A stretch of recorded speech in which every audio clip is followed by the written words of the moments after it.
I got to pay bills. I got to pay child support. I got to go to court next week. What I'm supposed to do? Today we let the employees know at our Emporia, Virginia plywood mill that we are ceasing operations as of today. I've worked here 3.5 years. It's very unsettling. It's very unsettling because I have 5 young kids at home. It's very heartfelt because I feel bad for the city of Emporia. I really do, because it's going to crush Emporia.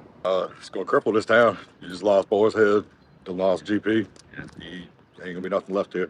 This a loss for me. And then they shut down Boys Head. I was just about to start at Boys Head. They shut Boys Head down. Now they done shut this place down. What jobs do we have in Emporia?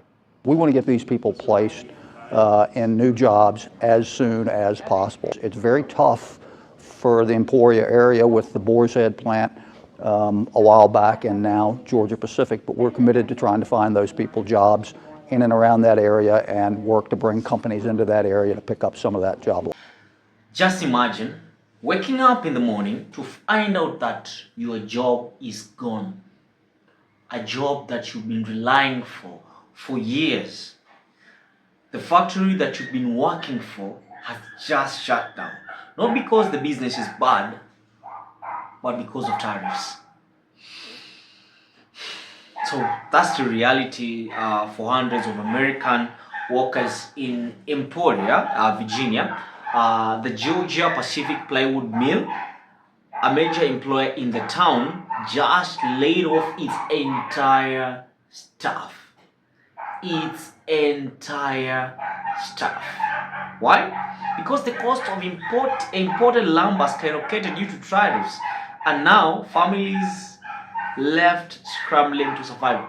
What many people didn't know is, and these pro-Trump people, they say that, you know what, these tariffs will help us to buy America and build America, but they forget that some raw materials, for instance, lumber, doesn't come from America.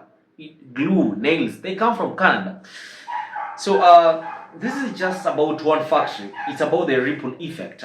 It's about the idea, the tariffs, once sold as a way to bring jobs back, are now taking them away.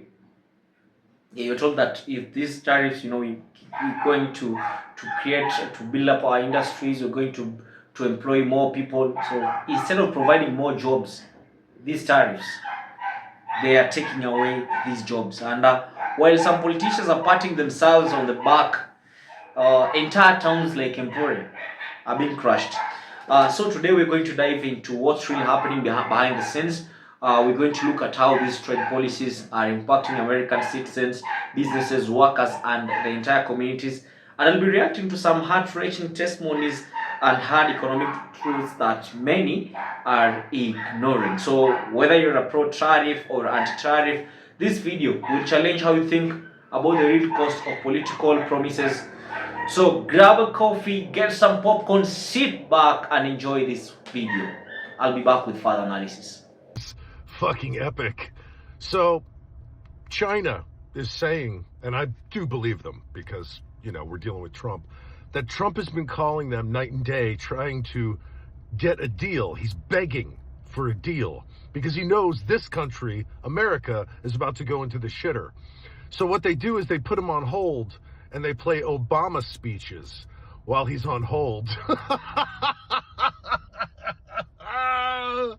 Until he hangs up the phone, I can't even tell you how happy that makes my heart. You know what I mean? He is begging China for a deal right now. He's like, he knows he fucked up. He knows he fucked up once again. He keeps fucking up, man. That's all they do is fuck up. But the fact that China's playing Obama speeches while he's on hold? What? That's the best thing I've ever heard.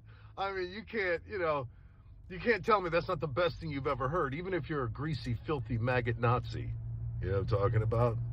Am I the only one that these tariffs are really starting to scare? Because most people don't really understand what tariffs are and how they're going to impact them.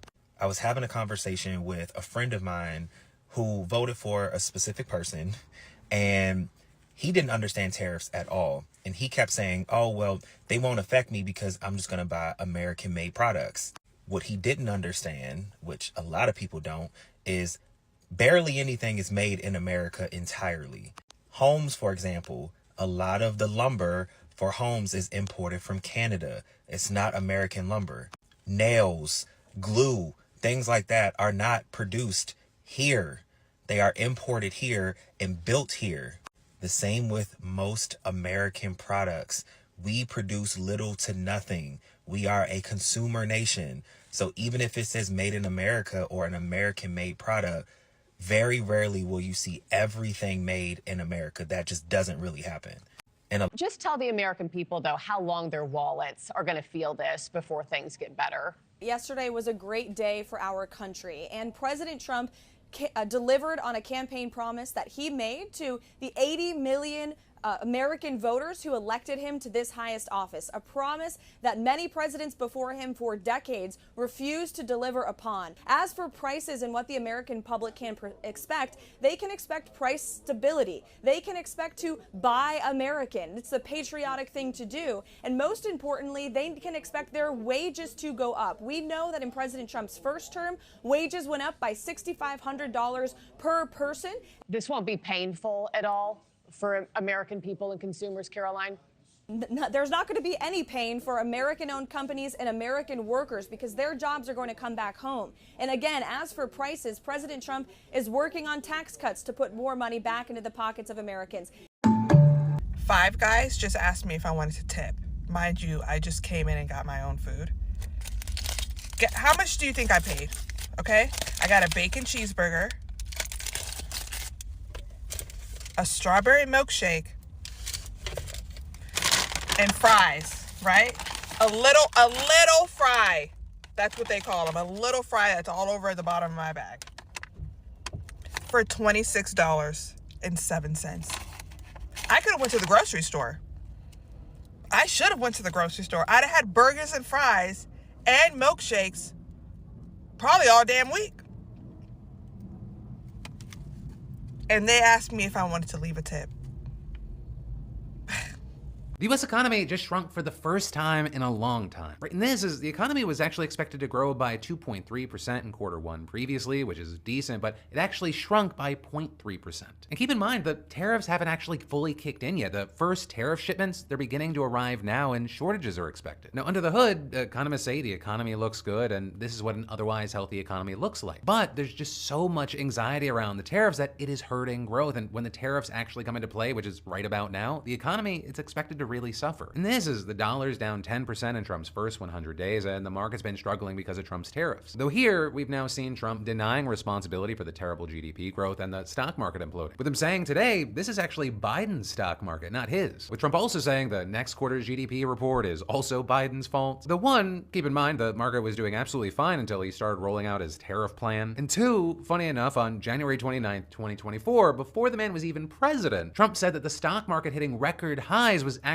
all of his doing, not Biden's, because his polls were so high. So according to Trump, when he is not in office, the stock market goes up and it's because of him, he gets all the glory. But when he's in office and it goes down because of his own dumb policies, it's Biden's fault. Which I'll say, like, if you believe that, I know a Nigerian prince that would love to talk to you. So guys, number one, let us talk about the layoffs and workers' pain. Let's talk about the human cost.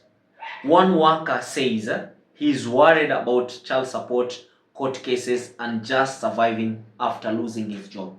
This guy has a court case, he has kids, and he doesn't know how he's going to survive after losing his job. Another says he's got 5 young kids and doesn't know how they'll make it. So you can understand how this guy is feeling. That's not just a layoff, it's a crisis, bro. And it's happening in dozens of towns across America. Not just in Emporia, Virginia, but across all of America. Economic contradictions. The irony here is wild, guys. Listen and listen to me very carefully. Tariffs were supposed to bring manufacturing back to the US. I've said this earlier, but instead, they're helping to shut it down. Companies can't afford to buy lumber because it's too expensive. They stop producing, they lay off workers, and the entire supply chains grind to a halt. This is the opposite of what people were promised. The impact on Emporia in Virginia. Emporia already lost another plant, Boaz Head, not long ago, and now this. What happens to a small town then? A small town when two of its biggest employers disappear. We're not just talking about jobs. We're talking about local businesses closing, schools losing funding, and families packing up and leaving. It's a downward spiral because if someone loses a job, they won't be able to afford school fees. So the school will lose its funding. They won't be able to. Their purchasing power is going to go low, and definitely the businesses around are going to be affected. Yeah. So that's it. The broader economic threat. Some economists are sounding the alarm. The GDP shrunk even before the full effects of the tariffs kicked in. The market is unstable and it's unsustainable. The dollar lost its 10% in Trump's. The dollar itself lost 10% in Trump's first 100 days, and now there's talk of recession. Guys, are you getting me, or are you seeing these effects? So these are not just numbers. These are people's lives and futures. We're not just talking about numbers. So the first 100 days, Trump comes into office, and then the dollar loses 10% of its value. The GDP was already shrinking even before the tariffs. So guys, I don't think if you're getting me, but well, we have a debate here, the patriotism debate, and the patriotism versus reality debate. So now that pro-tariff crowd say the pro-tariff crowd, the choir pro-tariff crowd, they say buy America, it's patriotic. Let's be real. Barely anything is 100% American made anymore. That made in America label is mostly assembled in America using parts and materials from around the world. For instance, lumber comes from Canada, nails and glue that are imported. So America, it's literally a consumer nation, and they don't manufacture anymore. And when you guys are pretending otherwise, you're just misleading yourselves and lying to yourselves. So here's the hardest truth. Tariffs can work in theory, yes. But when they're rushed, politicized, or poorly planned, they backfire. And when that happens, it's not CEOs or politicians who suffer. It's the working class. The everyday people just trying to make ends meet, like the people of Emporia in Virginia. So it's easy to clap for slogans like America First or bring jobs back. But what are you guys seeing now? It's the reality when a policy meets the ground. People are hurting, people for real, people are hurting. Towns are struggling, and not unless Americans start having honest conversations, not just political sound bites, the situation is going to get worse. It's going to it's going to worsen. It's running from bad into worse. So I'd love to hear what you think. Are tariffs worth the risk? Is there a better way to rebuild American industry? Drop your thoughts in the comments, and don't forget to like, share, and subscribe for real talk on the issues that actually matter, guys. So this has been your boy Memo, Awake in Africa. I'd like to meet you in my next video. Peace out.